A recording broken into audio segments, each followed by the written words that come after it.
கர்த்தருடைய பரிசுத்த நாமத்திற்கு மகிமை உண்டாவதாக.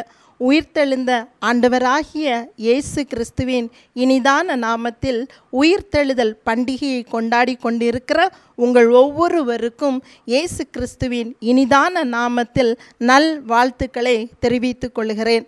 இந்த நாளின் செய்திக்காக நாம் ஒரு நிமிடம் தலைவணங்கி ஜெபிப்போமா?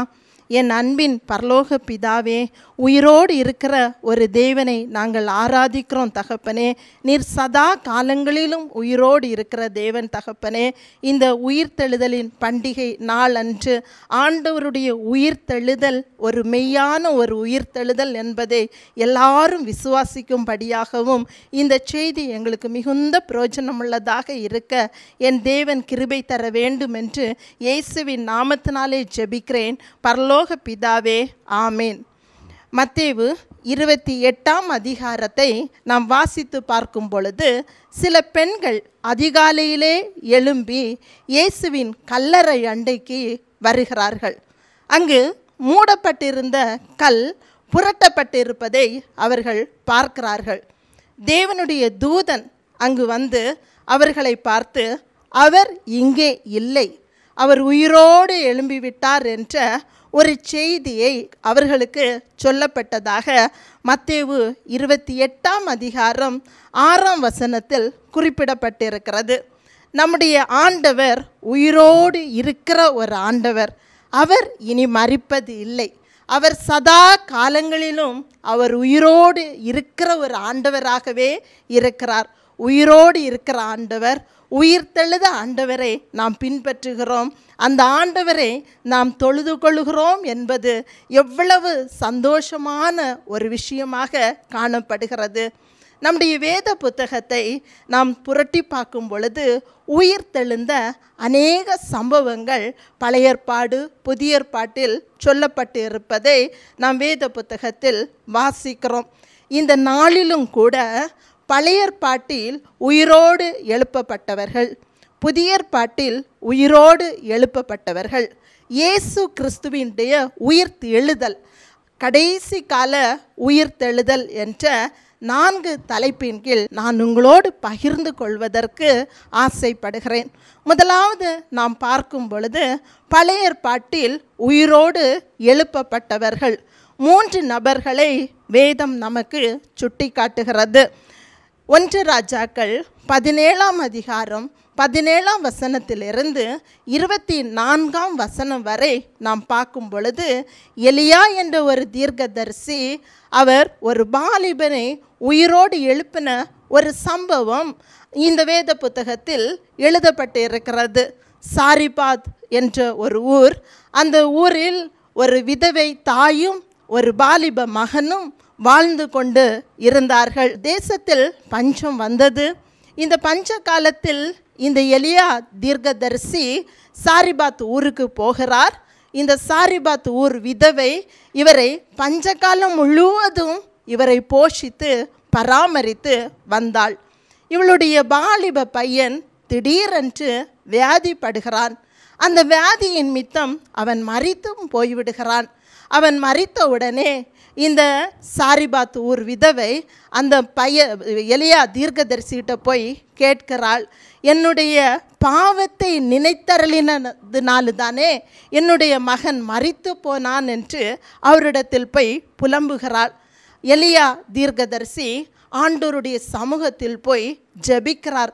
ஆண்டவரே, இந்த ஏழை தாய் இந்த பஞ்சகாலம் முழுவதும் என்னை போஷித்து என்னை வழி நடத்தினாள். நான் அவளுக்கு நன்றி உள்ளவளாக காணப்பட வேண்டும். இந்த வாலிப பையனை நீர் உயிரோடு எழுப்ப வேண்டும் என்று ஆண்டவருடைய சமூகத்தில் மன்றாடுகிறார்.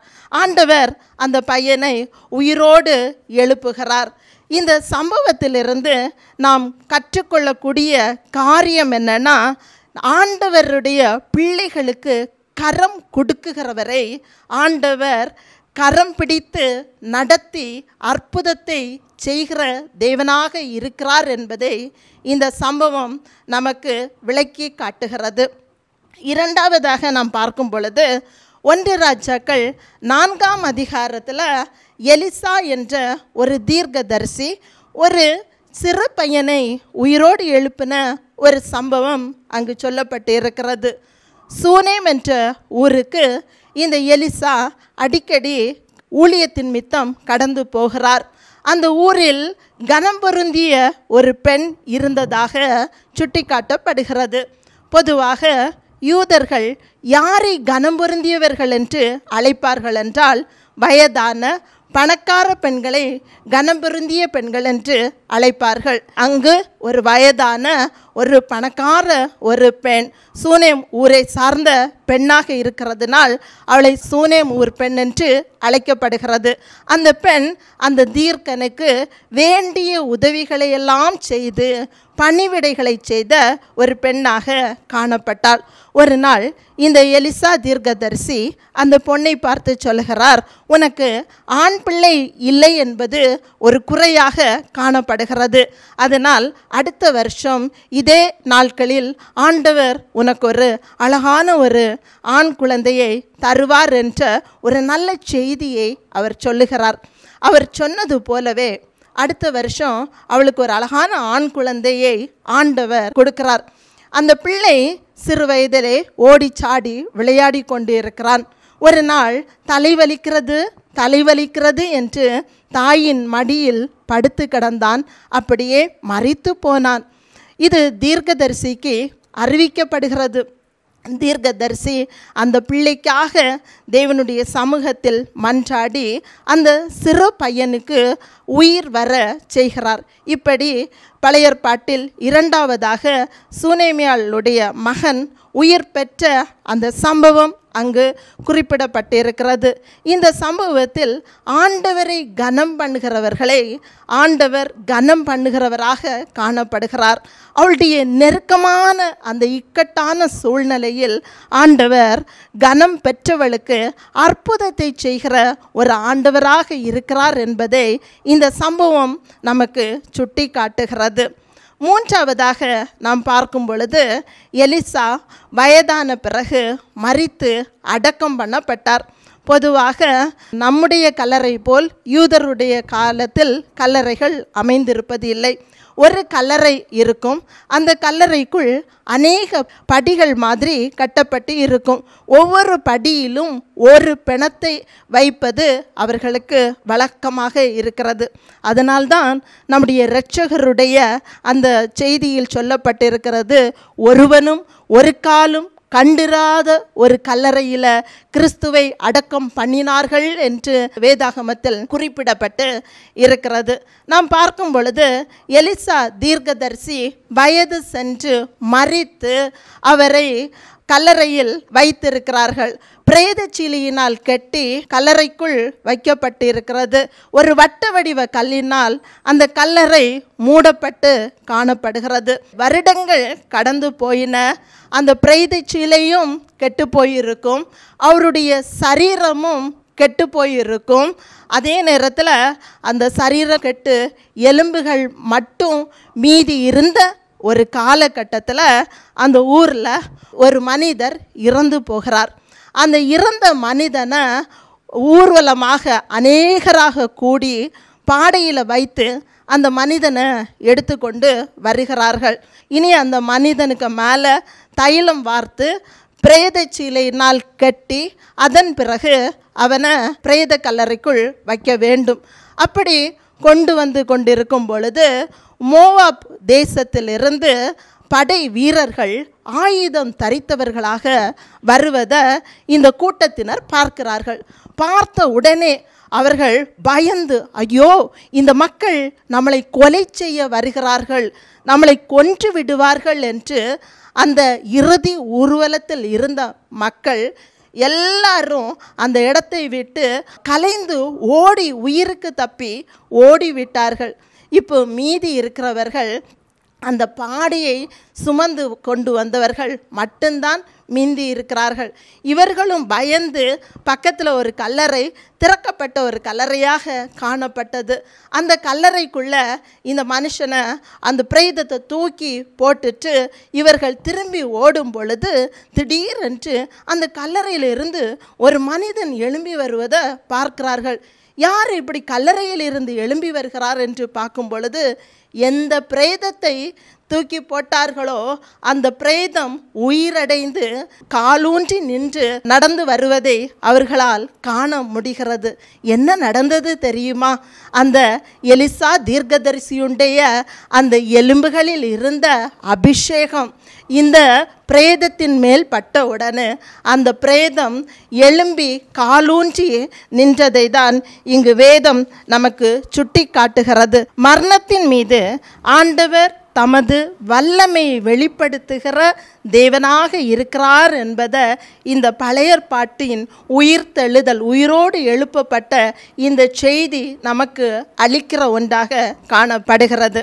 இரண்டாவதாக புதிய ஏற்பாட்டில் உயிரோடு எழுப்பப்பட்டவர்களை நம்ம பார்க்கும் பொழுது, அதாவது இயேசு கிறிஸ்துவின் உயிர்த்தெழுதலை தவிர்த்து 6 பேர் உயிரோடு எழும்பப்பட்டது புதிய ஏற்பாட்டில் குறிப்பிடப்பட்டு இருக்கிறது.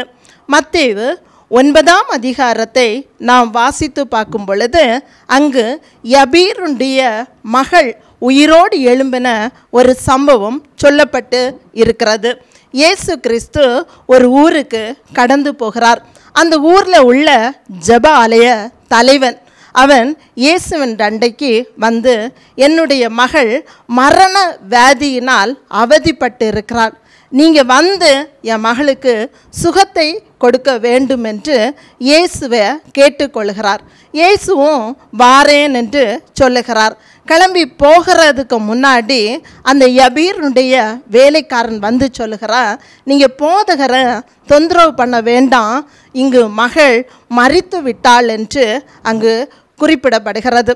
உடனே ஆண்டவர் சொல்லுகிறார், விசுவாசத்தோடு போவோம், அந்த மகளை பார்ப்போம் என்று இயேசு அங்கு கடந்து போகிறார். அந்த ரூமில் இருந்த எல்லாரையும் ஆண்டவர் வெளியில் போய் சொல்லிட்டு அங்கு பேதுரு, யோவான், யாக்கோபு இவர்களை மட்டும் அவர் உள்ள வைத்து அந்த சிறு பெண்ணே எழுந்திரு என்று ஆண்டவர் குறிப்பிடுகிறார். ஆண்டவருடைய வார்த்தையில் இருக்கிற வல்லமையை இந்த சம்பவம் நமக்கு சுட்டி காட்டுகிறது. ஆண்டவருடைய வார்த்தை வல்லமையுள்ள வார்த்தை. இந்த வார்த்தையை விசுவாசிக்கும் பொழுது ஒரு சிறு பெண் உயிரடைந்ததாக இந்த வேதாகமம் நமக்கு சுட்டி காட்டுகிறது. இரண்டாவது, லூக்கா 7ஆம் அதிகாரத்தில் நாயினூர் விதவையின் மகன் உயிரோடு எழும்பின ஒரு சம்பவம் அங்கு குறிப்பிடப்பட்டு இருக்கிறது. இந்த நாயினூர் விதவை, அவளுக்கு கணவர் கிடையாது, பையன் மட்டும்தான் உண்டு. அவளுடைய கணவரும் கொஞ்ச நாளுக்கு முன்னாடி மரித்து போய்விட்டார். அந்த விதவையை காப்பாற்ற வேண்டியது அவளுடைய ஒரே மகன்தான். திடீரென்று அந்த பையனும் மரித்து போகிறான். இவளுடைய இருதயம் வேதனையினால் நிரம்பி இருக்கிறது. மிகுந்த கஷ்டப்படுகிறாள்.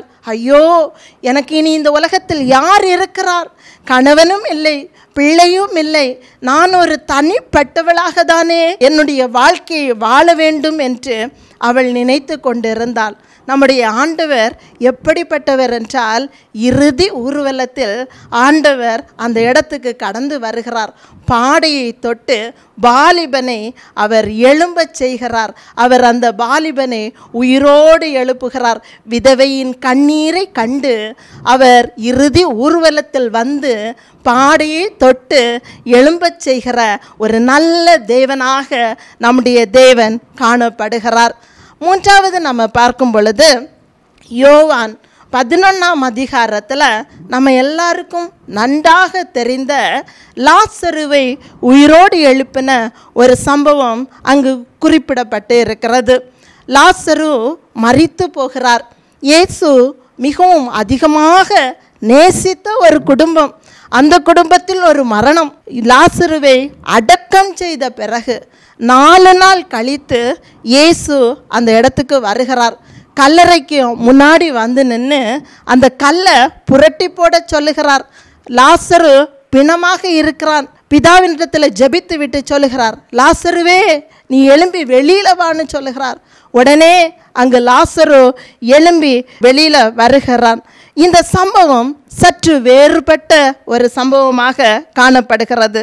எப்படி என்றால், நானே உயிர்த்தெழுதலும் ஜீவனுமாய் இருக்கிறேன், என்னை விசுவாசிக்கிறவன் மரித்தாலும் பிழைப்பான், மறியாமலும் இருப்பான் என்று தன்னை விசுவாசிக்கிறவர்களுக்கு கிடைக்கக்கூடிய மரணத்தின் வெற்றியை இந்த சம்பவம் சுட்டி காட்டுகிறது. அதே போல நாலாவதாக பேதுரு, இயேசுடைய சீஷனான பேதுரு ஒரு பெண்ணை உயிரோடு எழுப்பின சம்பவம் அப்போஸ்தலர் 9ஆம் அதிகாரம் 39ஆம் வசனத்தில் குறிப்பிடப்பட்டிருக்கிறது. யோப்பா என்ற பட்டணத்தில் தொர்க்காள் என்ற பேருடைய ஒரு பெண் ஒருத்தி வாழ்ந்து வந்தாள். அவள் தவித்தாள் என்று பெயர் பெற்றவள். இந்த பெண் அநேகருக்கு நற்சாட்சியாக விளங்கிய ஒரு நல்ல பெண்ணாக காணப்பட்டாள்.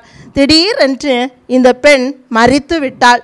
அங்கு இருந்தவர்களுக்கெல்லாம் ஒரே சங்கடம். இவளிடத்திலிருந்து பல நன்மைகளை நாங்கள் பெற்றிருக்கிறோமே, இனி இப்படி ஒரு நன்மை யார் எங்களுக்கு செய்வார் என்ற ஏக்கத்தோடு இருக்கும் பொழுது பேதுரு அந்த இடத்துக்கு போய் தொர்க்காளை பேதுரு உயிரோடு எழுப்புகிறது அப்போஸ்தலர் 9ஆம் அதிகாரத்தில் குறிப்பிடப்பட்டிருக்கிறது.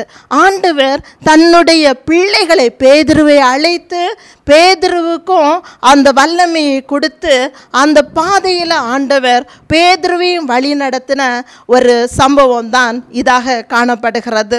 அடுத்தது நம்ம பார்க்கும் பொழுது அப்போஸ்தலனாகிய பவுல் த்ரோவா என்ற ஒரு பட்டணத்துக்கு அவர் கடந்து போகிறார். அந்த பட்டணத்தின் மேலறையில் அவர் ஒரு பிரசங்கம் பண்ணுகிறார். ஒரு கூட்டம் ஒன்று ஒழுங்கு பண்ணப்பட்டிருக்கிறது. அந்த கூட்டத்தில் இந்த பவுல் பிரசங்கம் பண்ணுகிறார். அங்கு ஐத்திகு என்ற ஒரு வாலிபன் ஜன்னல் அருகாமே உட்கார்ந்து அவருடைய பிரசங்கத்தை கேட்டு கொண்டிருக்கிறார். இவர் நீண்ட நேரமாக பிரசங்கம் பண்ணுகிறார். இந்த வாலிபனுக்கு கொஞ்சம் தூக்க கலக்கமாக காணப்பட்டது. அவன் அப்படியே கண்ணு தூக்கம் வந்து ஜன்னல் வழியாக கீழே விழுந்து விடுகிறார். கீழே விழுந்து விட்ட இந்த ஐத்திகு என்ற வாலிபன் மரித்தும் போய்விட்டான். பவுல் உடனே அந்த வாலிபனை எடுத்து அவனுக்கு என்ன செய்கிறார்னா ஜெபித்து உயிர் பெறுவதற்கு ஆண்டவர் அவருக்கு உதவி செய்கிறார். இந்த சம்பவம் அப்போஸ்தலர் 20ஆம் அதிகாரம் 8ஆம் வசனத்திலிருந்து 12ஆம் வசனம் வரை குறிக்கப்பட்டு இருக்கிறது. பிரியமான தேவனுடைய ஜனமே, புதிய ஏற்பாட்டில் உயிர்த்தெழுதல் ஒரு ஆறுதல் அளிக்கக்கூடிய ஒரு உயிர்த்தெழுதலாகவும் தன்னுடைய பிள்ளைகளுக்கும் அற்புதத்தையும் அடையாளத்தையும் செய்வதற்காக ஆண்டவர் வெளிப்படுத்துகிற ஒரு உயிர்த்தெழுதலாகவும் காணப்படுகிறது. இன்னும் பார்க்கும் பொழுது இயேசு கிறிஸ்துவினுடைய அந்த சிலுவை மரணம், இயேசு கிறிஸ்து சிலுவையில் அறையப்பட்ட அந்த சமயத்தில் மத்தேயு 27ஆம் அதிகாரம் 52, 53 வசனத்தை நம்ம பார்க்கும் பொழுது கல்லறைகள் திறக்கப்படுகிறது. பரிசுத்தவான்கள் கல்லறையிலிருந்து எழும்புகிறாங்க. அவங்க எழும்பி அப்படியே நகரத்தில் உலாவுவதாக வேதம் சுட்டி காட்டுகிறது. நம்முடைய ஆண்டவருடைய மரணம் ஒரு தோல்வி கிடையாது, அது ஒரு வெற்றியின் அடையாளம் என்பதற்காக தான் இந்த உயிர்த்தெழுதல் அங்கு நடத்தப்பட்டது. ஆம், கிறிஸ்துவுக்குள் மிகவும் பிரியமான அன்பு மக்களே, இந்த புதிய ஏற்பாட்டு உயிர்த்தெழுதல் எல்லாம் ஆண்டவர் உயிரோடு இருக்கிறார் என்பதையும் ஆண்டவர் ஆறுதல் கொடுக்கிற ஒரு தேவனாக இருக்கிறார் என்பதையும் ஆண்டவர் தன்னுடைய பிள்ளைகளை கொண்டு அதை செய்ய முடியும் என்பதையும் இங்கு இந்த சம்பவங்கள் சுட்டி காட்டுகிறது. மூன்றாவதாக இயேசு கிறிஸ்துவினுடைய உயிர்த்தெழுதலை நாம் பார்க்கும் பொழுது மத்தேயு கடைசி அதிகாரத்திலும் லூக்கா 24ஆம் அதிகாரத்திலும் யோவான் கடைசி 2 அதிகாரத்திலும் அது விவரமாக சொல்லப்பட்டு இருக்கிறது. இயேசு கிறிஸ்துவினுடைய உயிர்த்தெழுதலுக்கும் மற்றவர்களுடைய உயிரோடு எழுப்பப்பட்டதற்கும் வித்தியாசம் உண்டு. பழைய ஏற்பாட்டில் பார்த்த உயிரோடு எழுப்பப்பட்டதும் புதிய ஏற்பாட்டில் உயிரோடு எழுப்பப்பட்டோரும் அவர்கள் உயிரோடு எழுப்பப்பட்டார்கள். ஆனால் இன்று அவர்கள் உயிரோடு இருக்கிறார்களா என்றால் அவர்கள் சில காலங்களுக்கு பிறகு மரித்து அவர்கள் கல்லறையில் வைக்கப்பட்டு இருப்பார்கள். அதான் இயேசு கிறிஸ்துவுடைய உயிர்த்தெழுதல் அப்படிப்பட்டது அல்ல. அவர் உயிரோடு எழுப்பப்பட்டார். அவர் மரணத்தை ஜெயித்தவர். அவர் இனி மரிப்பது இல்லை. அவர் இன்றும் கிறிஸ்து உயிரோடு இருக்கிற ஒரு நல்ல தேவனாக தான் ஆண்டவர் காணப்படுகிறார். எருசலேமில் இருக்கிற ஆண்டவருடைய கல்லறை 2 செய்தியை நமக்கு தருகிறது. ஒன்று, அவர் இங்கே இல்லை, அவர் உயிரோடு எழும்பிவிட்டார் என்ற ஒரு அற்புத செய்தியை இந்த எருசலேமில் இருக்கிற கல்லறை நமக்கு சுட்டி காட்டுகிற ஒன்றாக காணப்படுகிறது. உலகத்தில் எத்தனையோ மகான்கள் வாழ்ந்தார்கள், எத்தனையோ தலைவர்கள் வாழ்ந்தார்கள், எத்தனையோ தியாகிகள் வாழ்ந்தார்கள், எத்தனையோ பெரிய பெரிய ஆட்கள் வாழ்ந்தார்கள். எல்லாரும் மரித்து போனார்கள்.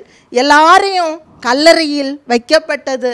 எல்லாருடைய கல்லறையும் மூடப்பட்ட ஒரு கல்லறையாக தான் காணப்படுகிறது.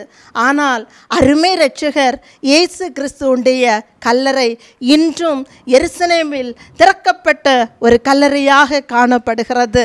அவர் இங்கே இல்லை, அவர் உயிரோடு எழும்பிவிட்டார்.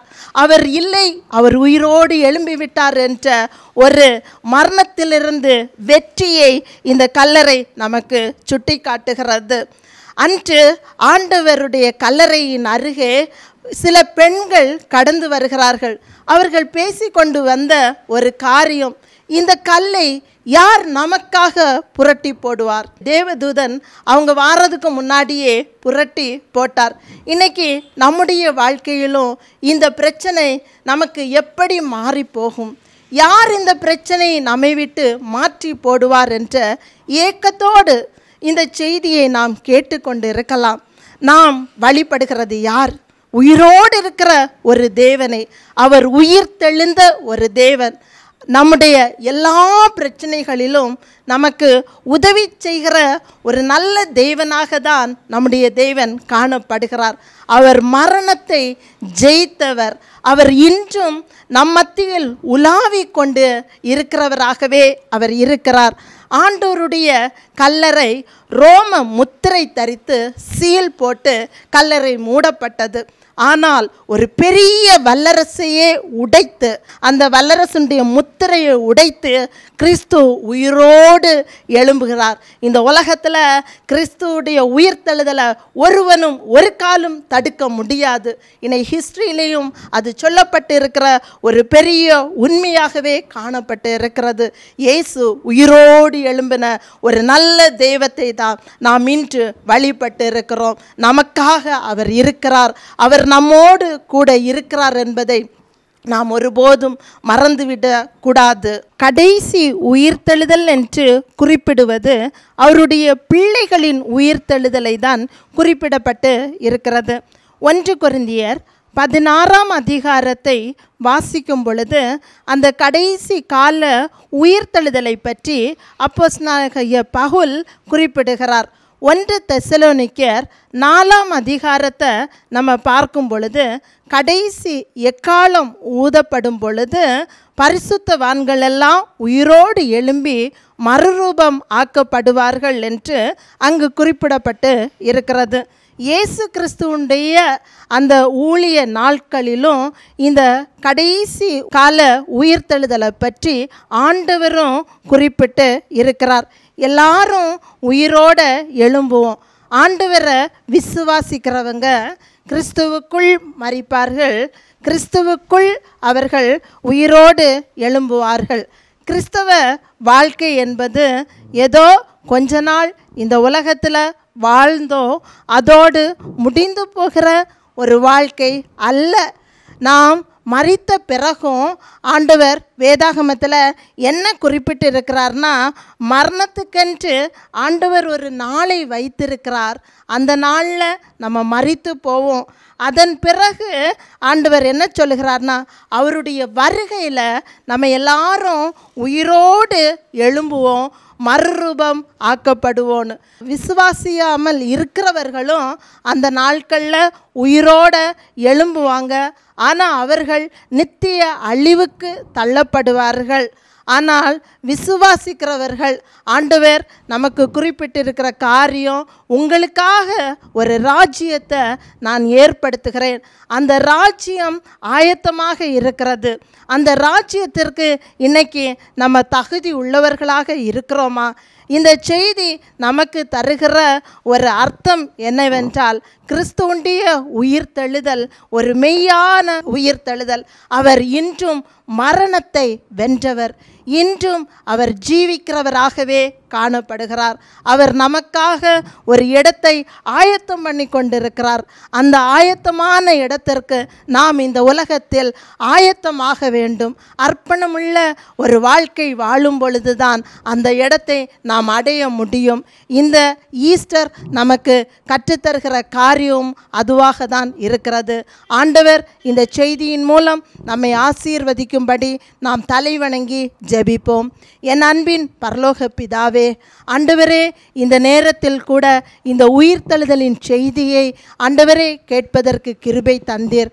பழைய ஏற்பாட்டில் உயிரோடு எழுப்பப்பட்டவர்கள், புதிய ஏற்பாட்டில் உயிரோடு எழுப்பப்பட்டவர்கள், இயேசு கிறிஸ்துவுடைய உயிர்த்தெழுதல், கடைசி கால உயிர்த்தெழுதல் என்று 4 தலைப்பின் கீழ் நாங்கள் பார்த்தோம். அப்பா, என் தேவன் மரணத்தை வென்ற தேவன், இன்றும் என் தேவன் உயிருள்ளவராகவே இருக்கிறார். அந்த உயிருள்ள தேவனை வழிபடுகிற நாங்கள் ஒவ்வொருவரும் எங்களுடைய வாழ்க்கையில் உம்மை அண்டி கொண்டு வாழக்கூடிய ஒரு நல்ல ஒரு எண்ணத்தையும் சிந்தனையும் தந்து நல்ல வாழ்க்கை வாழ எங்களை அர்ப்பணிக்க வேண்டும் என்று இயேசுவின் நாமத்தினாலே ஜெபிக்கிறேன். பரலோக பிதாவே, ஆமென்.